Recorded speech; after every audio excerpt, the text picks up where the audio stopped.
Okay, hi, good morning everyone. So I'm Bex Breslin, I'm one of the co-founders and trustees of Beat SCAD. I'm also a SCAD patient. My SCAD was back in 2012. And we're excited to be here today. This is our 5th Beat SCAD conference. Thank you all very much for joining us here today.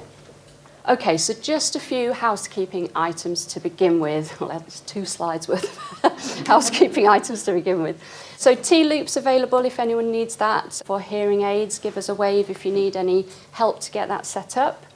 Fire alarm, so it's not due to be tested today. If we do hear it, we will need to evacuate the building. So there's double doors available to leave this room and similar from out in the refreshments area, but hopefully we will not be disturbed. So we are filming and taking photos throughout the day. We've got the Trustee team here again, and we will be taking group photos before lunch. So if we can listen out for some more instructions just as we get through the morning talks. Toilets, if you haven't already found them, some immediately out in the refreshments area, and there's some additional ones if you carry on past the reception desk. So refreshments, I'm sure you've all found those already.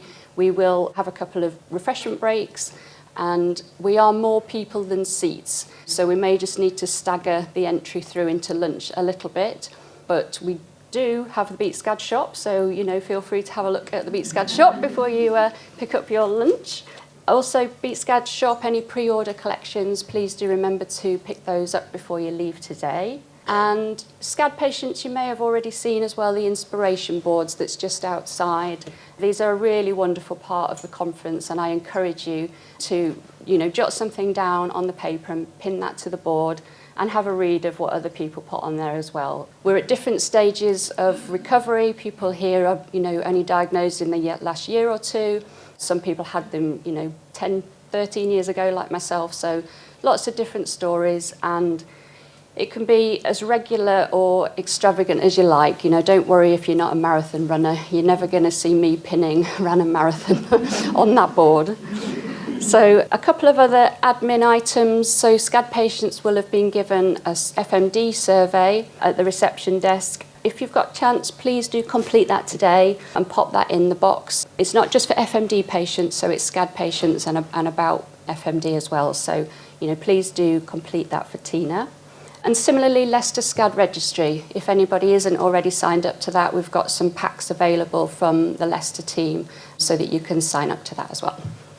Okay, right, let's get underway. So our conference theme is 10 years of hope, partnership, progress and empowering SCAD patients. And 2025 is a special year for us. We are celebrating 10 years since Beat SCAD launched. So that's 10 years of impactful awareness raising, 10 years of inspirational support providing, and 10 years of incredible, and you'll see later, I do mean incredible, fundraising for research. So we're proud to be here today to celebrate a decade of achievements by the Beat SCAD community. And we also have 2 exciting announcements to make today. Ooh. Okay, so agenda. Hopefully you had a look at the agenda in the delegate pack. It's a full day, lots of different speakers, different topics. It's going to be very interesting. Right, so Beat SCAD, now we are 10. Not quite sure how that's happened, but we launched at the first conference in 2015, and the charity vision is a world that understands SCAD, where those affected are quickly and accurately diagnosed and never feel alone. So our mission to achieve this vision is to raise awareness, provide support, and fundraise for research. So here we are at previous conferences and walks, growing each time. And as part of our 10th birthday celebrations, we have created a short video. So I'm going to premiere that for you now.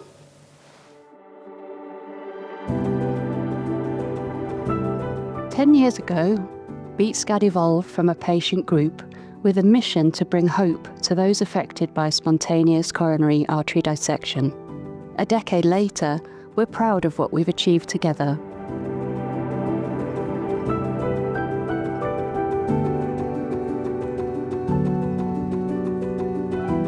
Awareness of SCAD is growing exponentially through the distribution of accurate, trusted information attending events, and educating healthcare professionals, we have ensured thousands of people understand more about SCAD.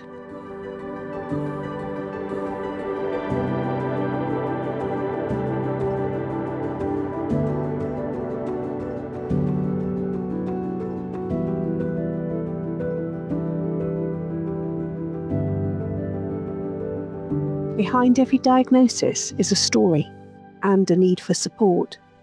We've built a community where no one feels alone, offering guidance, connection, and hope to those affected.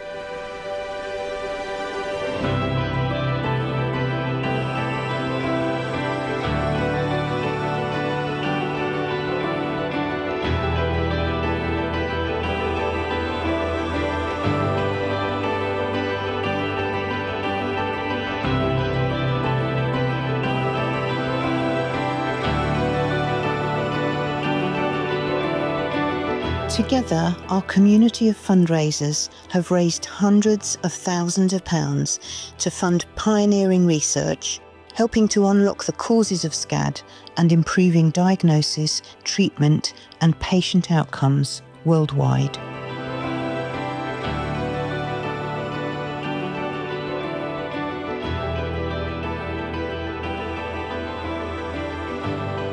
Beat SCAD is a volunteer-led charity. We've come so far, but our mission continues.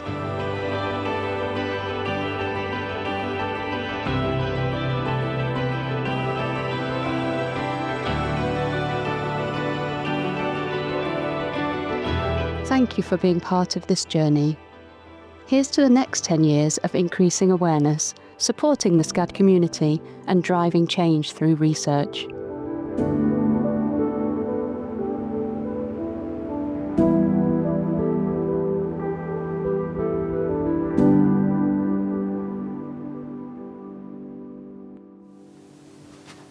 Well done, all of you.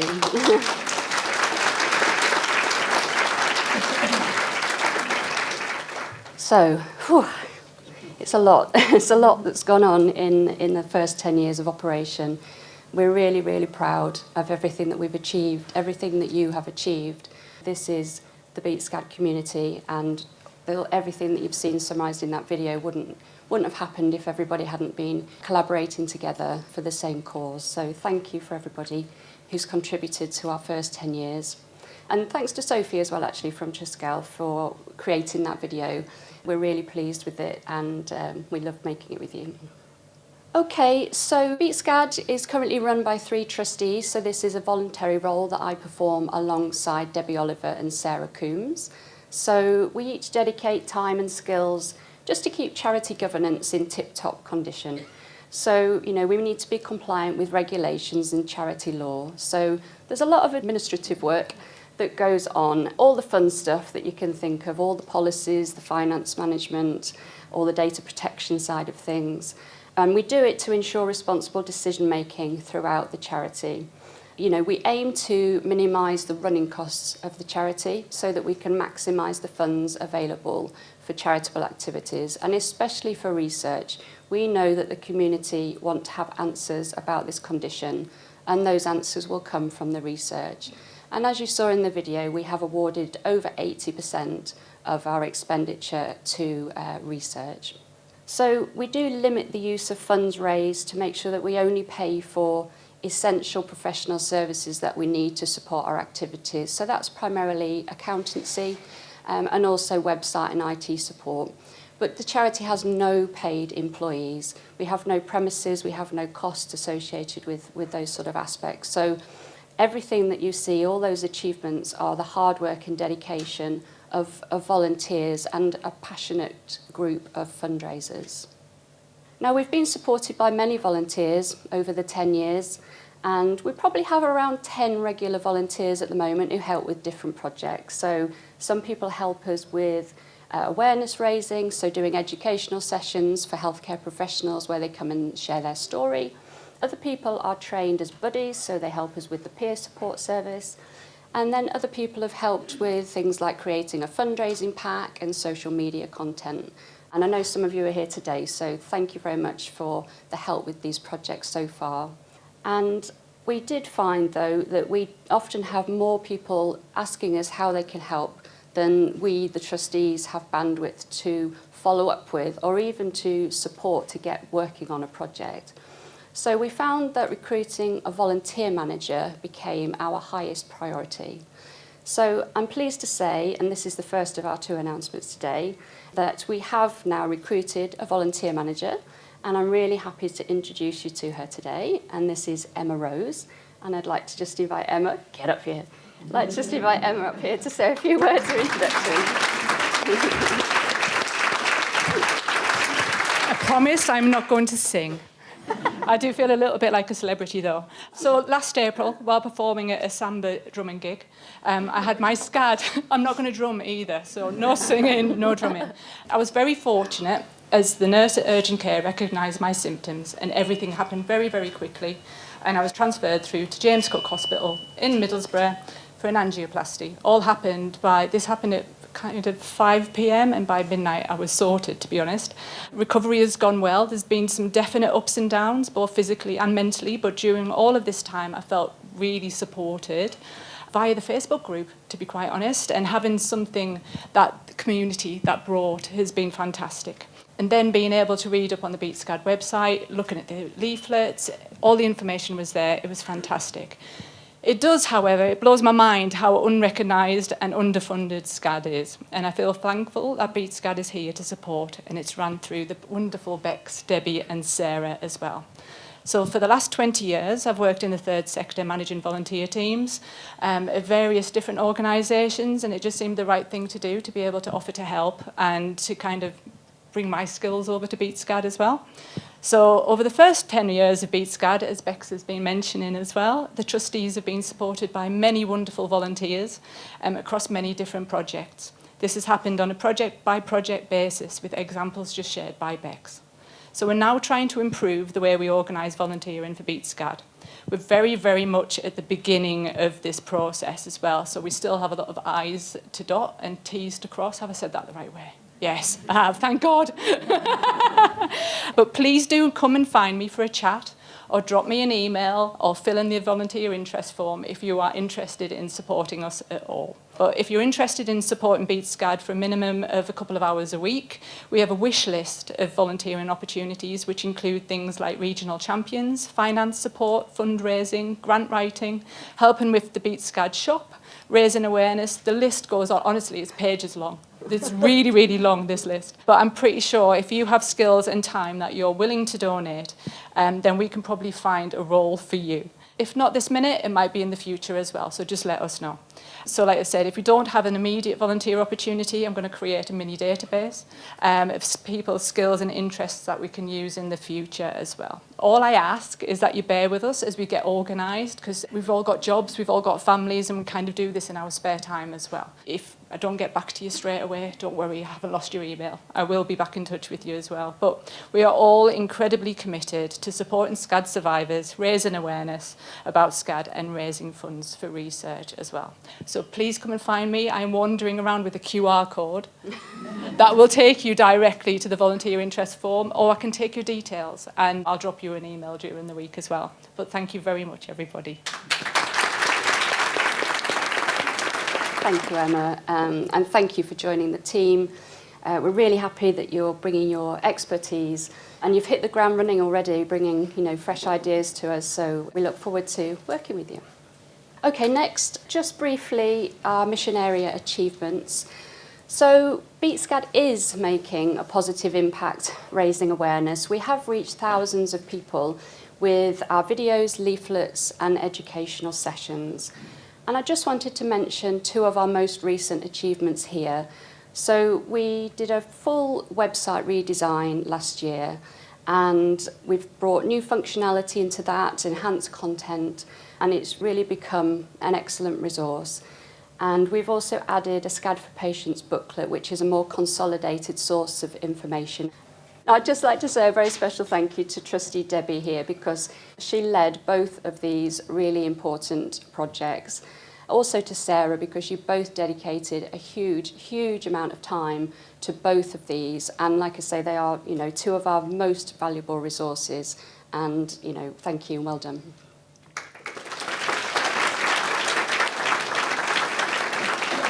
And next, Beat SCAD is making a positive impact, providing support. So through our community events and peer support groups, again, we are supporting thousands of people. And events like this, they bring the community together so that we can learn about SCAD, we can hear about the latest research findings, we can meet the research teams and have that opportunity to ask questions, and also to meet other patients and to meet other family members who are going through a same or a similar experience. And, you know, we would love to do more of these events. We'd do it every year if we could, but the organisational effort for a conference is quite extraordinary, so we'll probably just keep doing it every other year, to be honest.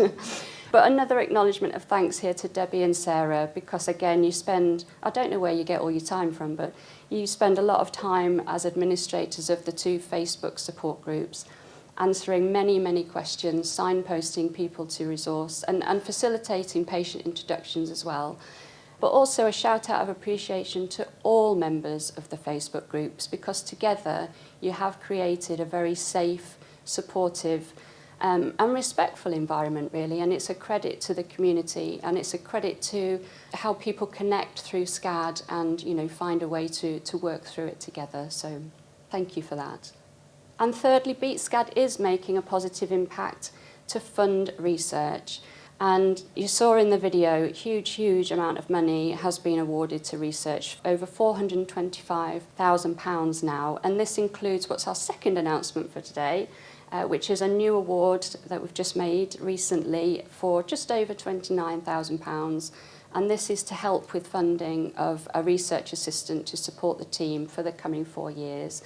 Welcome to the team, Mandy. It's good that Sarah's got you roped in nice and early. I saw your name on the who does what, where, when list very early, so thank you very much for joining us, and yeah, we look forward to working with you. Okay, just included provisional 10-year financial summary. So we finished our 10th financial year on the 30th September, so we haven't done all of the account stuff yet, so this is just a provisional total. But we can say that the total gross income for our first 10 years is over £585,000, you know, which is just extraordinary. We're a very small community, really, and our support comes from patients and family members and colleagues. So, you know, it's really impressive, and it, you know, it has enabled us to contribute a huge amount to different aspects of the research. Of the remaining expenditure, it's kind of split evenly, really, between the running costs of the charity and our other charitable activities. So, you know, obviously events like this come into that. Running costs, as you can imagine, banking, insurance, etc. It's just a mind-blowing total, and it's really thanks to the magnificent fundraising of this community. For 10 years, we've been watching people running, walking, golfing, baking, crafting, singing, dancing, all sorts. You must be exhausted, for one. But, you know, we truly thank you for all of the efforts. Thank you so much. Now, just to conclude the Beat SCAD updates, I very briefly wanted to have a look at our strategic plan. And there's just 2 areas that I've highlighted where we have decided to do a bit of specific project focus. And one of those is in the support that we provide. So, like I said, we would love to do more conferences. It's just too much of an effort for time and finances, really. So what we plan to do is some more online events. So we would like to do some focus topics as online events, and perhaps even just some support events online. You know, we are all around the country, and it can be difficult to get people together. So we want to look into doing some online events. So if you have any ideas for topics, or you'd like to help with any of that, please do let us know, and that would be really helpful. And the second, as I've already mentioned, is to expand our volunteer network. And, you know, now we have Emma as a driving force for that. We hope to be able to reach out to more volunteers and add some more skills to the team. Really, with more people, you know, we can make even more impact. So hopefully the coming decade will be even more impressive than the first. I just want to invite Sarah to come up and join me. Hello everybody, good morning, it's lovely to see you all. As you know, I'm one of the trustees, and I'm also one of the admins on the Facebook support group. And just repeating everything that Bex has said, you guys are at the centre of every single decision we make as a charity. And we have a conference tradition. And normally this part of the conference is led by Karen Rockwell, who was one of the founding trustees of the charity. Unfortunately, she can't be with us today, so I've got big shoes to fill. But what we're going to do is this little conference tradition. So if you would mind, everybody who has had a SCAD in this room today, please could you stand up? And we'd like you to have a look around the room and see just how many of you there are. We've had a few people call us to say they're not so well today, so they're not able to attend, but I think we've got nearly 90 people in the room. This is the largest ever gathering of SCAD patients. So this is your community, you make it. So if you could all just stay standing for a little while longer. What I'd like to do is to ask anybody who had their SCAD this year in 2025, please could you now sit down? And that's quite a lot of you. There's about 20 of you here today. If you had your SCAD in 2024, please could you sit down? That's another quite a lot of you. If you had your SCAD in 2023, could you please sit down? And in 2022? And in 2021? And in 2020? There's still a few of you left, well done. 2019, 2018, oh, thank you, 2017, 2016. And now we get to the point where everybody who's still left standing, and that, by the way, includes Bex and me, we are the SCAD veterans here today. And one of the purposes of today is to make sure everybody leaves this conference room knowing that there is so much life to be lived after SCAD. So I think I got to 2015. So the next is who had a SCAD in 2014? If you'd like to sit down, that's me and Harriet. 2013. 2012, oh, thank you, Bex. 2011, okay, how many have we got left? We've got 3 left. 2010, 2009, thank you. So we have Jackie and Vanessa left. 2008, Jackie, thank you. So Vanessa, thank you very much for being in the spotlight. Please sit down. And what we'd just like you to take away from that is that Vanessa had her SCAD in 2005, that's 20 years ago, and she's given me permission just to let you know that she had a second SCAD in 2016 and a third in 2022. However, she has lived life after SCAD to the full for the last 20 years and is an incredible role model for us all to aspire to. So please enjoy yourselves today, enjoy the speeches, but most of all, enjoy meeting each other and have an amazing day. We're so pleased to be able to host you all today. So thanks very much.